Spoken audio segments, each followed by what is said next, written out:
tonight's demonstration is going to be by Nelson Zollinger. He's going to do a offset bowl. There you go. Thanks, Jim. I'm going to try to do something where we can get some movement. If I can get you guys moving, you ought to warm things up a little for me too. That's all we got going for us. I stepped outside a while ago, and it feels like there's heat in here when you first come in, because it's warmer than out there and it ain't windy. Well, tonight I promised I'm going to make a offset bow. How many people knows what an offset bow is? How many people in here has ever made an offset bow? Well, I think I thought it was kind of neat, and of course we always need somebody to do something. And so I'm going to take this a piece of cherry, probably 9 inches or 10 maybe, and I'm looking for my faceplate. I already put it on. I'm going to put a faceplate on the center. I rounded this off on my bandsaw. I have a little jig made, so it had a hole in the center. There's a couple marks. I already had this on once, and I thought I want to start with it off. You could use woodworm screw. Some of you guys like to work with woodworm screws. I don't use them much. I got to using faceplates, and I kind of like them. One thing that's a safety thing I've been thinking about, I've never just got a chance to say what I think about it, I guess, to the group. When we have some shop tours, I see people put them on with what I think is too small screws. One thing, don't ever use sheetrock screws. They'll break easy. Now, I didn't see any of you guys doing that, but I don't like to use just regular screws. I like to use one like that with that one, and one reason it's strong.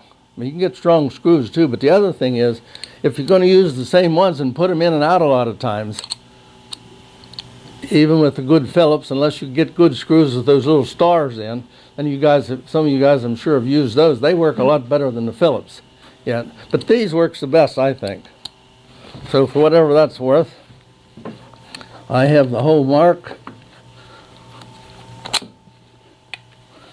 Trouble is with marking a hole, then you have to get the same hole.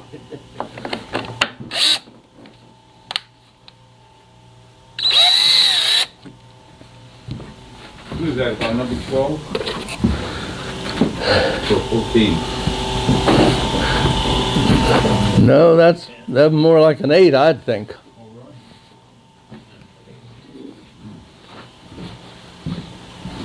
What is it? You can just pass that around. I got some extra ones. Because I have them in different lengths, depending on how thick a faceplate you're using, or how big a piece you have.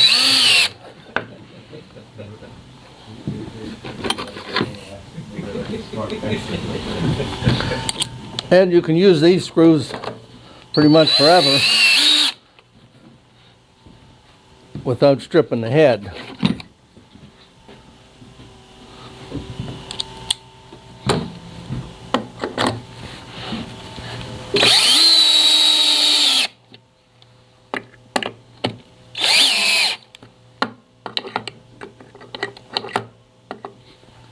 Might take 2 hands to get that in there.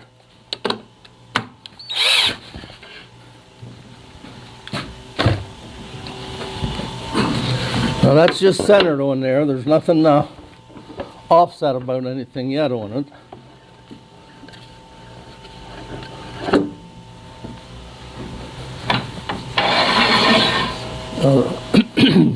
This, if you're working with, this has been run through my thickness sander, so it's exactly the same. If it wasn't, I would hold it the same way, and then I'd want to square this up nice. It should be running, should look like it's running pretty true.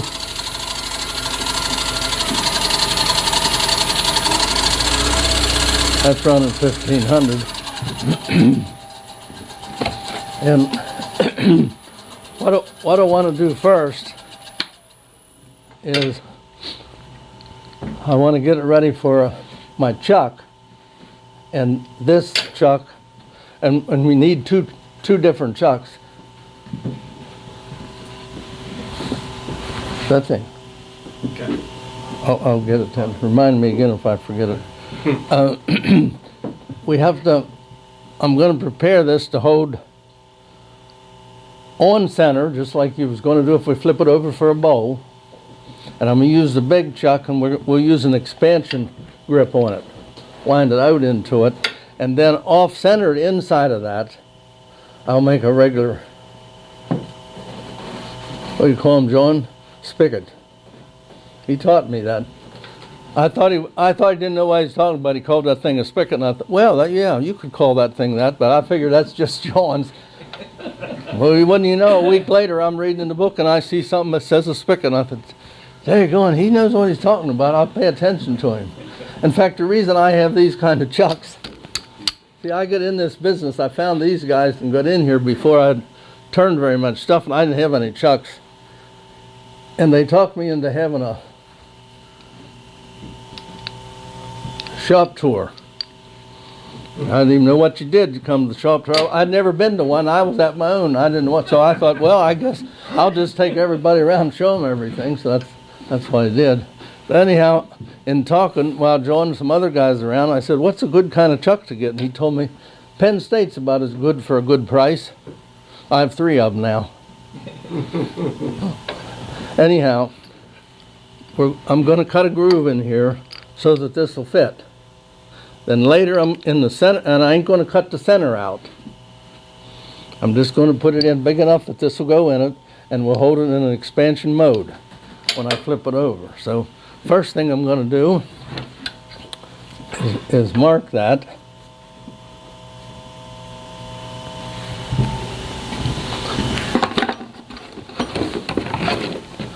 And you need to measure whatever chucks you have. Now I haven't brought 2 chucks along, one with the other, and so I don't have to take time and change those, especially when it's cold. You can keep going. I'm trying to think what I can do to keep you guys going. I could tell you a story. There's this salesman went up to see a farmer. Even in the lane, when he got out, the big dog showed up there and started growling at him, but he saw the farmer over there, and he thought, well, I'll walk over there, and he kept watching the dog, and he was growling, showing his teeth, and he got over there, and he said, does your dog bite? Farmer said, no. About that time, the dog had him by the leg. He said, I thought you said your dog don't bite. He said, that's not my dog. Anyhow, I have marked on here for the chuck. Take whatever, these numbers could change depending on which chuck you have, but find something close to this. It has to be big enough that you can end up with enough space inside and move over about 5/8 of an inch and hold it with your little chuck. You have to have enough room that your small chuck can come down far enough to get a hold of the spigot. So in other words, it'll look something like that, but right now I'm going to put a groove in there for the big one. We'll find the center here or something.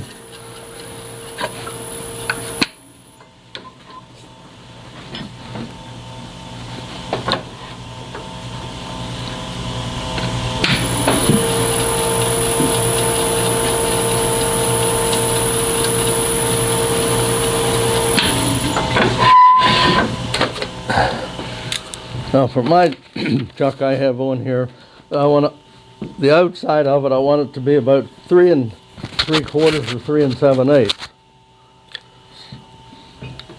So half of,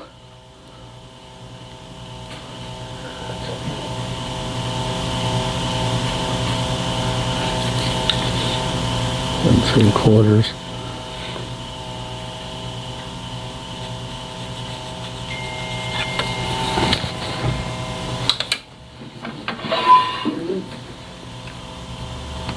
Gotta get used to my lathe here.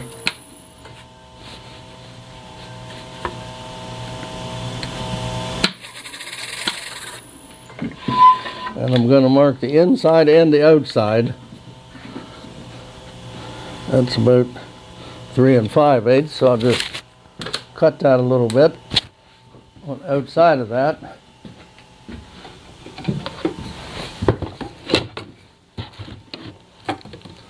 going to do it with the parting tool.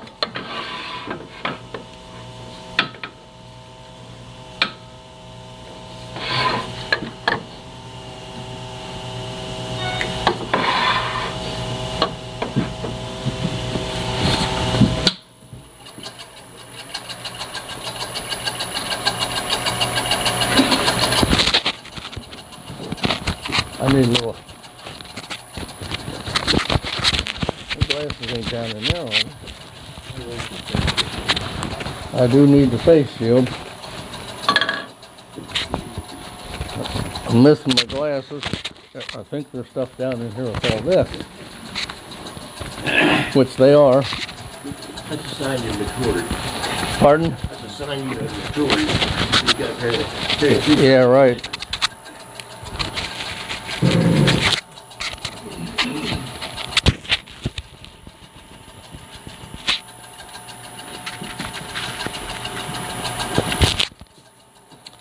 All right.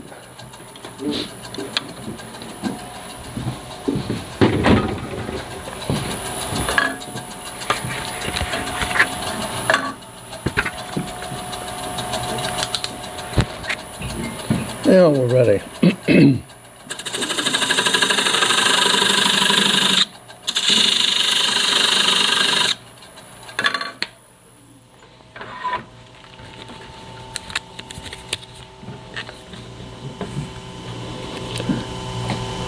It's just about 3 3/3.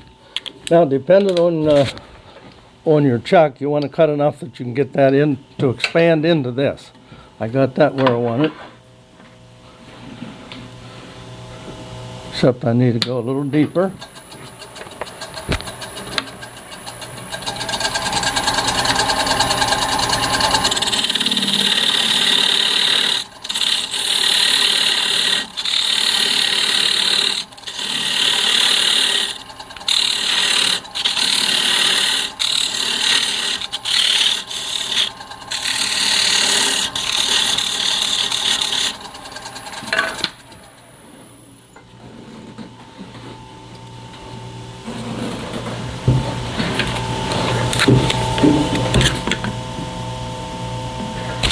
I like to get about 3/16 of an inch.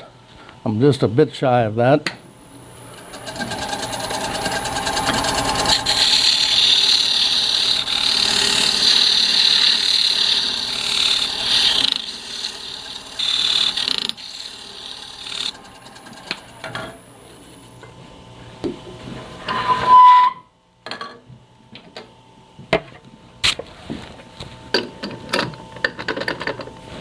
Everybody see that? That fits in there good for expanding into it. Now that takes me far enough that I can work on the bow part a little bit to make the bow however you want it. This is a bow that ends up having a little bit of weight because you can't make the sides thin because you move it over. So.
can make this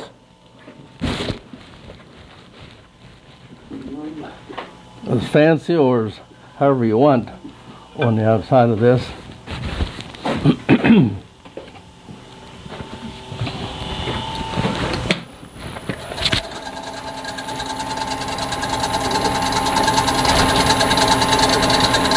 This lathe makes a noise and makes it sound like there's something scraping on my piece of wood.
And you can do anything you want with it. I'm not going to try to make it any special way. My main goal is just show you the offset part.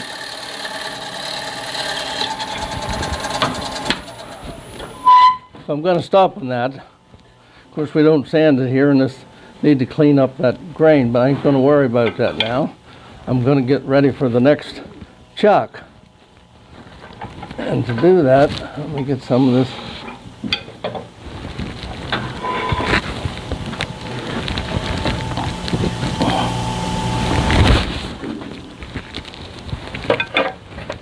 Let me take that off or it'll fall off.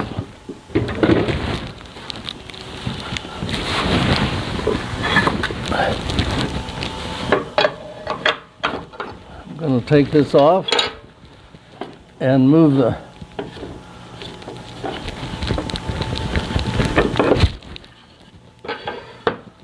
face plate over about 5/8 of an inch.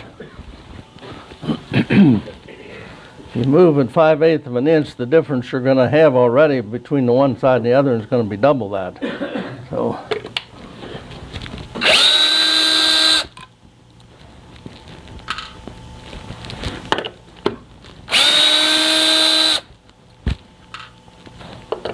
now, if you was doing this with using a woodworm screw,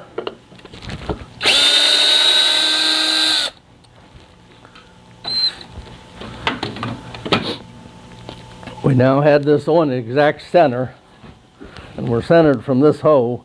This is my hose from the chuck, and I want to move over 5/8 of an inch.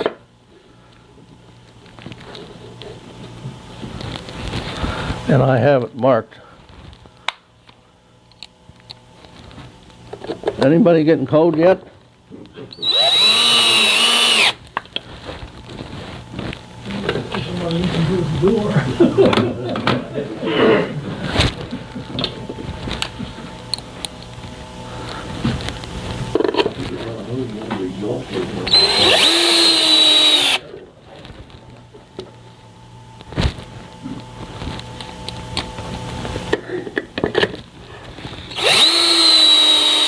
I saw one guy do this with, he put a glue block on the back, so you can make it as a lot of different ways depending on what tools you have. But if you have face plates and some chucks, I still think that's the easiest way. Just checking if my screws are in tight. Anyhow, you can see now I have it on off center. It's only 5/8 of an inch off from center, and you can play with it and go somewhere from that. If you go much more than that, it makes it gets you way off centered. And of course this is going to wobble now, so I won't can run the lathe as fast. I just took a second there and think, make sure I'm doing this right. This is kind of a process. If you don't do them in the right order, you get yourself maybe where you can't go back and finish that bowl. What I want to do now is find the center here. It's now a new center. It should be like 5/8 inch off the old one. I'm going to find the center.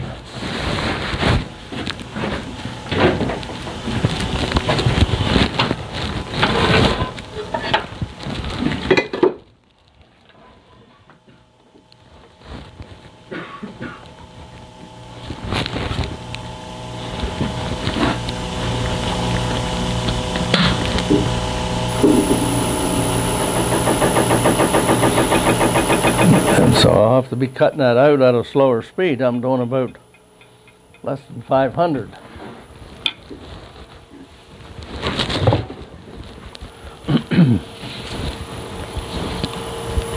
Well, I want to get a pencil on it first. See if I can find the center. There's the center.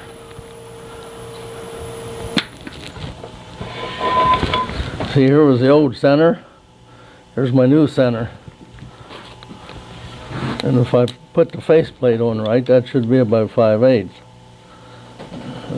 That's just about right.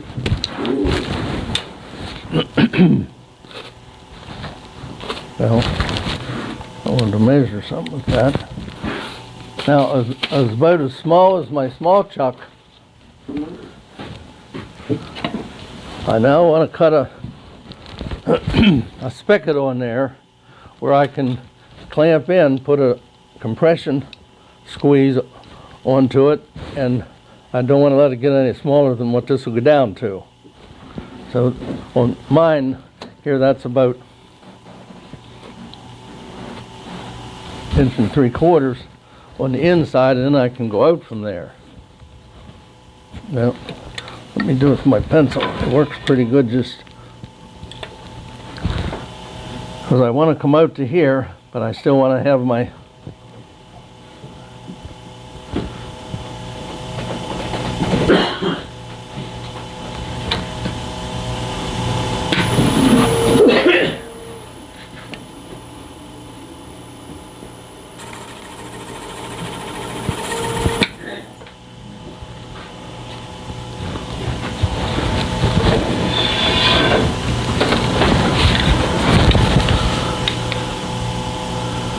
gives me just a wee bit over 1 3/4. Now what I wanted to do, I wanted to bring this right out as far as I can, but you can't, if you go further than that, you'll have a flat spot on that circle.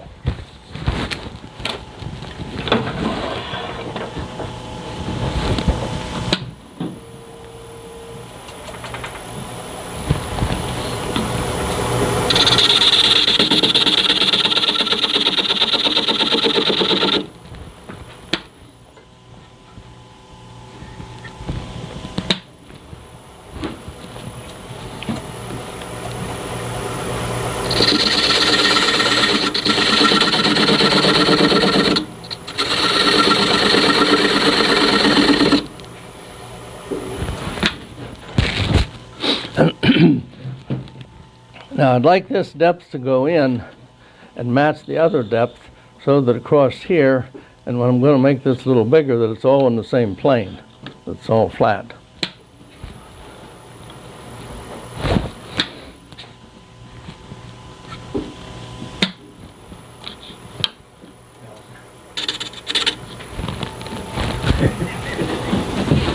I knew it.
Turn that. Pardon? What speed are you turning at? About 550. About 550 right now. But I would turn a little faster, it'd cut better, but Yeah. starts moving around here. I got the same lathe at home, I just was curious. Yeah. I just went by, I turned it up as far as I could and without the machine Right. jumping around. And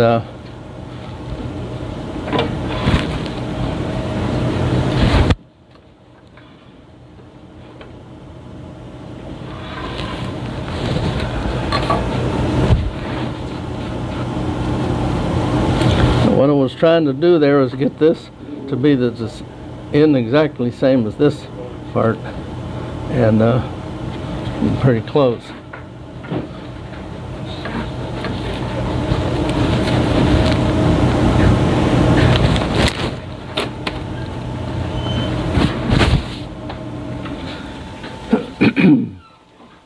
So now the next thing, well, let me take this off here once. The next thing I'll do, next thing you would do, if you want to do your sand in here, I would have sanded this all up while it was running on the first setting, and sand it all up and finish it, except this part. And then you're kind of dependent on, to be able to finish this out. Some of the guys like to, after you use these, then lower them in a little piece. I have the thing, I think, good enough that it was set level right now, but to get rid of some of this inside. This is part of what I liked about this. You get a sun and a moon in here. Right. And I thought that was neat. And anyhow, so I'm going to take it off now.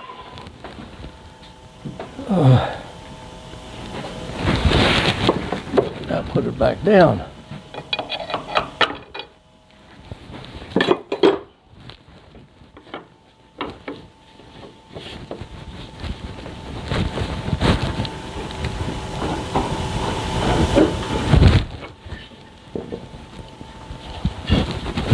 Hold that up so you can see Yeah, the bottom of it. I'm going to take this off. I'm going to hold it up, and then I'm going to pass it around. Wait. Now here's one.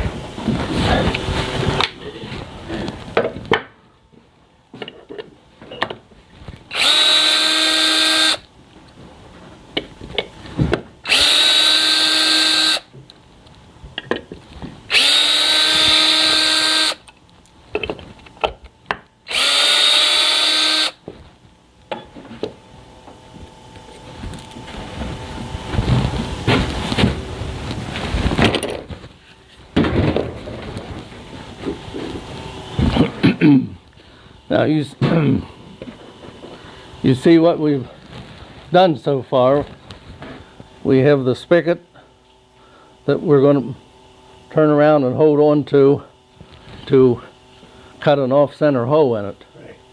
And I'll just pass this around.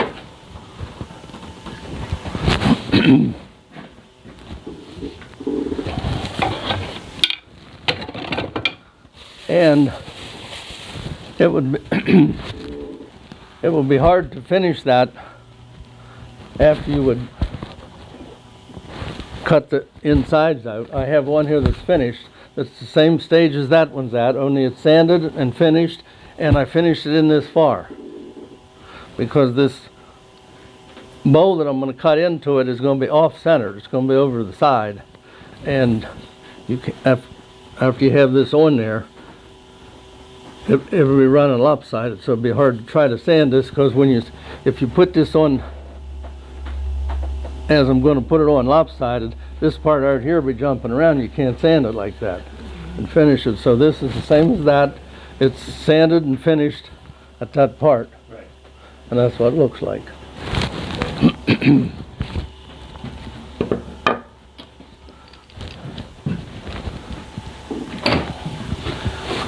Now, if I wouldn't, this one was done the same way. This was run through my finish sander, and so it's exactly smooth. It's finished. Otherwise, I would put this on the big one again, and hold it, and make sure this is planed up nice and flat. Then put it on the other one. So. Like I said, depends a little bit which tools or which way you want to do it.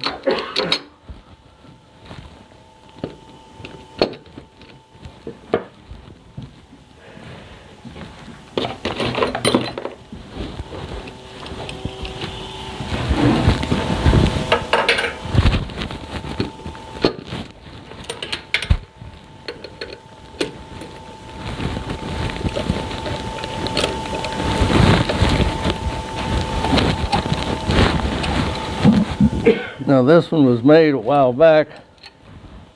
I don't know how true it'll run, but when you have it on the wobble mode, you won't know whether it was true or not, will you? I didn't know that even came off of there.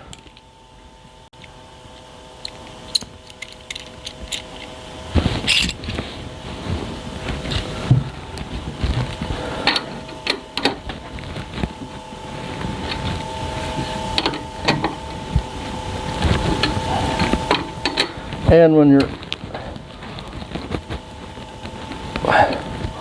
on this mode, you can make that as tight as you want to. Pretty tight.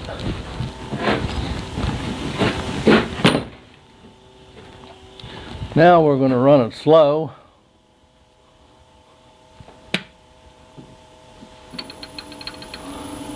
And that's what it looks like.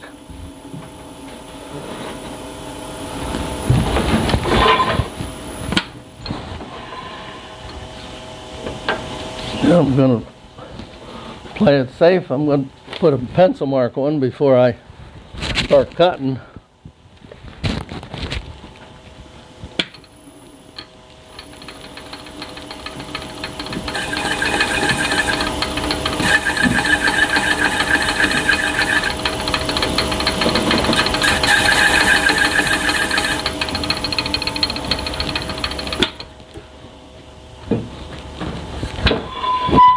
I just putting some circles on. You can go out. I've seen some guys go out real close to the end, but it's your choice. You're going to have more here than you have here, so you pick a spot on where you want the bow. I'm going to go out a little piece from that yet. I like to put pencil mark on first.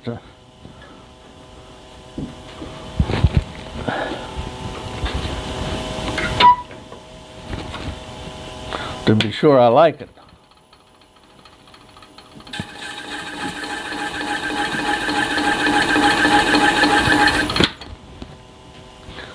That's where I'm going to go to. This isn't something that has to be exact in. I'm going to start here with my parting tool and get a line started, because I don't want to come out and hit this after I'm working this, or I'll have to try to refinish that.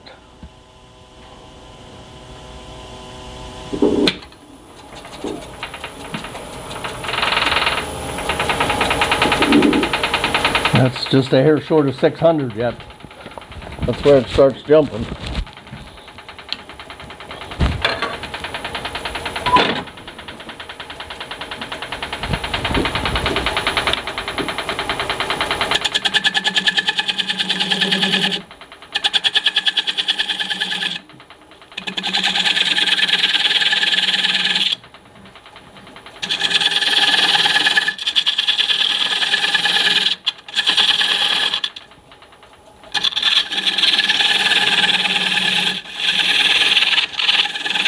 I'm going to cut this out just like you would cut any bow out, except you can't run it up very fast.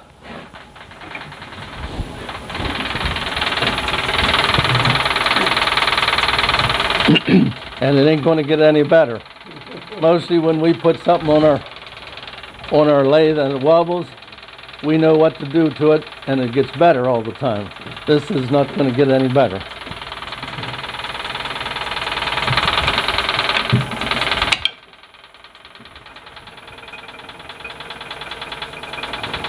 And you got to watch this, because it's got that ghost there all the time, see?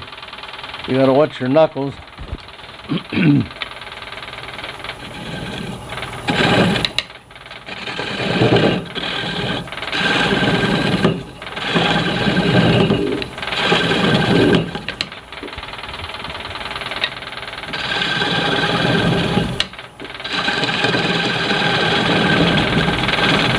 It makes you want to reach and turn it up a little bit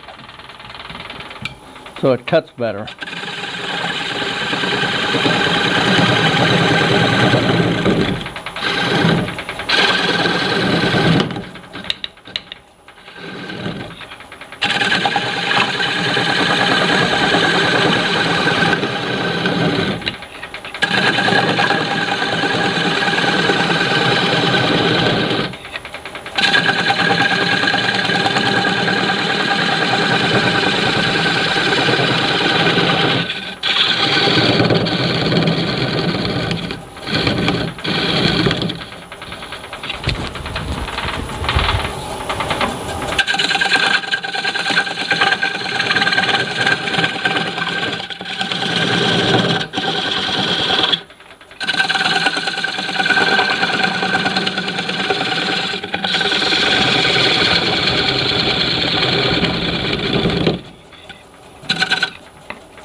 Nobody said anything. I'm working with this up. I'm glad you see that. You didn't notice it.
Oh, I can't, can't get in the groove. I can get in with the big one. I can still go in there a piece.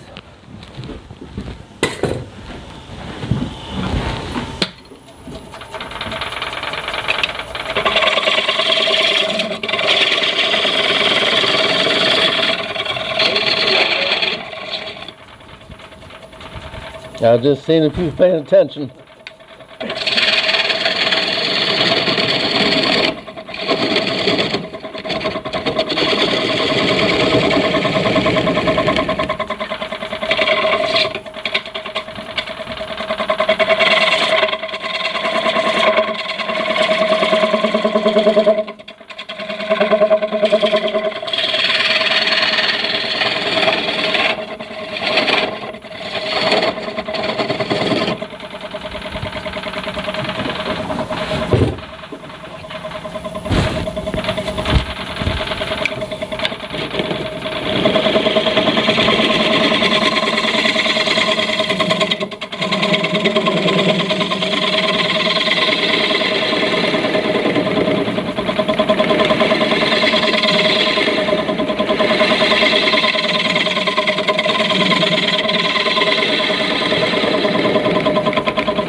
That's 2 3/8, and you can sight just as good.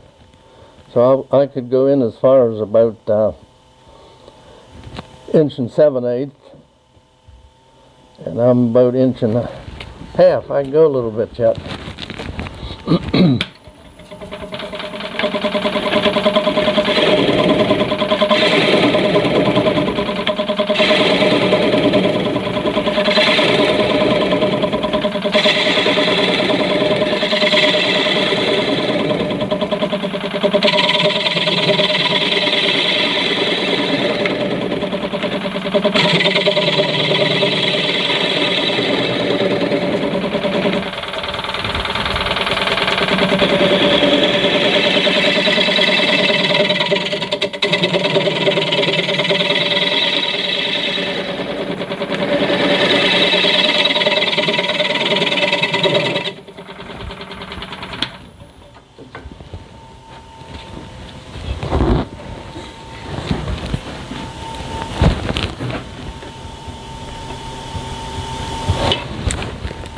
I'll go just a bit, little bit, and call it quits.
Now that's not smoothed up yet. I would fool around a lot with that for a while. But it's cold. You guys might be cold. I don't seem to be minding it.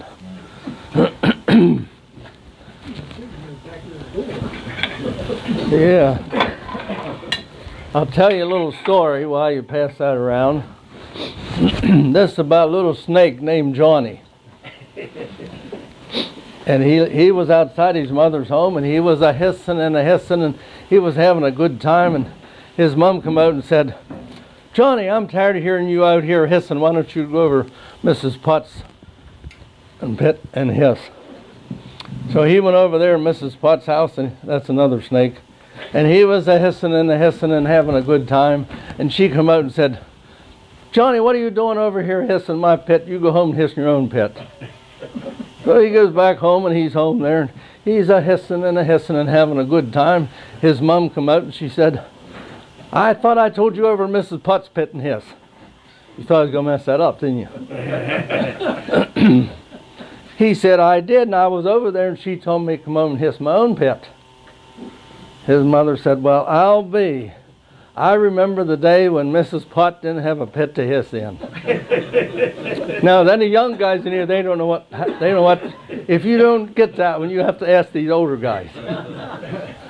You have to have been there. Yeah. All right, now, did we bring that finished one in, Sam? How about you go out and get that one? We brought this in, and I have a finished one. It's in the back seat out there. Anyhow, that's how you make a offset bow. And of course, partly to cut time short, and partly because I spend more time trying to smooth them up inside than I do getting it into that shape. How you smooth up the inside? Well, it's hard to do when you're running slow speed. Using the scraper or what? Yeah, I must use the scraper. On the outside, I'll use my bow gouge and hold it up on the edge. Just take that out. I'll take it out. This is the finished one, the first one I made. It's a cherry one. It's been sitting in my house at home for a while. And I like to get remarks from people. My granddaughter was there. And she said, "Oh," because she always sees these new bows and stuff. Now when I say my granddaughter, I'm talking about one that's 23 years old. And she lives in by Philly. And anyhow, I showed her this, and she said, "Hey, that's neat."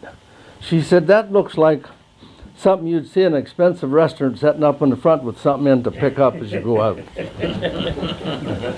There you go. That's a finished one. What you use for finish? That has friction polish. Who asked me that? Yeah. Yeah. He said, "What did we use for finish?" It has friction polish. Mostly I put on 2 coats. And then I buffed it on the Beal buffing system. Went through all 3 of the buffing things. How far down did you sand that one? About 400. On the lathe, that's how you did this. Yeah, I did all of that on the lathe. Yep, I meant the sanding part. yep. Sanding part, yeah. Any other questions? Yeah. Yeah. Where'd you buy that? Pardon? Yeah. Yes, Bill. You did the first hole. Okay, what was that for you? I didn't see you use it for anything. Which first? Spigot or whatever you want to call it. The first one gets it round. I thought you had. Yeah, I don't have, Oh, to do this? Yeah, okay. I see. Yeah, that's to get this. Yeah, so what you use the big chuck for? to turn the front of it smooth if you didn't already have it smooth. Okay. Right. This was run through a thickness sander, so it was perfectly lined up. Technically then, if you had it run through a belt sander and get it flat, Yeah. would you need that larger chuck? Couldn't you just Well- put it off center? Well, yeah. You could turn it in the faceplate round, and you could skip that big one, but it, just like the one I just made, I'm going to go back to that big one again, not that one, but the other one, and do some more work on it. And the other thing what intrigued me most about this whole off-center bow was having that moon and star in the back. Yeah, I mean, that's how you, And so I wouldn't skip that part. Yeah. But nobody that I've seen on the YouTubes started out with a piece that was perfectly in the planes lined up, you know. If you run through a planer or thickness sander or something. Now that one was put back on, and I didn't figure I'd have time or go to the trouble to do it, but the one that I passed around there that's not finished, I would put this on, put that in there, and then turn the center of it down a little piece. You could take that center clean out of there, but that's the part I liked. So I just smoothed it down a little bit so that it's never, if you set it on something, it ain't bulging. And it also looks nice when it's smoothed down a little, but I left enough on there to see that moon and sun.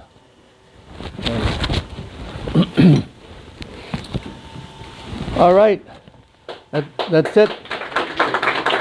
Thanks, guys.